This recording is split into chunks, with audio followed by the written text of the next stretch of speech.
What's going on, ladies and gentlemen? Here we have Ecolab sitting at 161.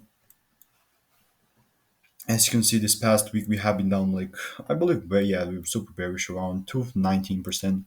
Overall, Friday was like half a percent down. But overall, what are we expecting? Because we generally just shifted the structure right here. So we broke bullish, and that's a good sign. That's a pretty good sign. Then coming to the daily chart, we can see that we are up from here or here. So overall, like this lower low and this lower high right here, and I am considering upside moves from these points or here, right here. So, okay, so I'm looking for something like that. Let me know what are your thoughts about ECL, Ecolab.